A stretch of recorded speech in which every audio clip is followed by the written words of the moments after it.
તો મહારાજ આ લક્ષ્મી નથી વપરાતી. જય હો, જય હો. લક્ષ્મી નથી વપરાતી એનો પહેલો વાંક શું છે કે આપણો મોહ.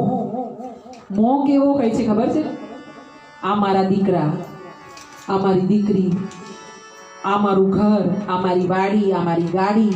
હા, ઘણી વાર એવું થાય આ મારી લાડી જેવી તો કોઈની લાડી નહીં. લાડી ઉપર તો કેવા બધા ગાણા. હા,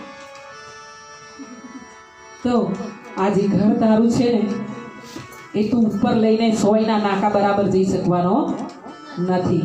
બીજું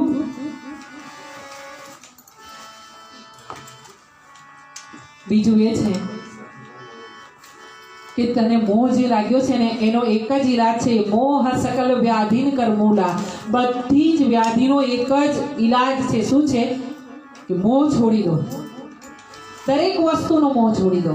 પોતાના શરીરનો, ઘણા તો એટલો મોહ હોય પોતાના શરીરનો કે વારે વારે આમ જઈને પોતાની ઝૂંઠો સવાર્યા કરતા હોય. હા, અને ઘણાને તો ટાલ પડી ગઈ હોય ને તોય પછી કાંસકી ફેરવતા હોય, સેટિંગ કરતા હોય કે આ પાછળવાળા વાળ આગળ લાવીને આમ ગોઠવું સી આકારમાં અને બહાર જવું હોય. કરવું જ જોઈએ. પોતે સારા સુંદર દેખાવાનો તમને હક છે, કરવું જ જોઈએ. પણ મોહમાં ન રહેવું જોઈએ, અતિશય ન થવું જોઈએ.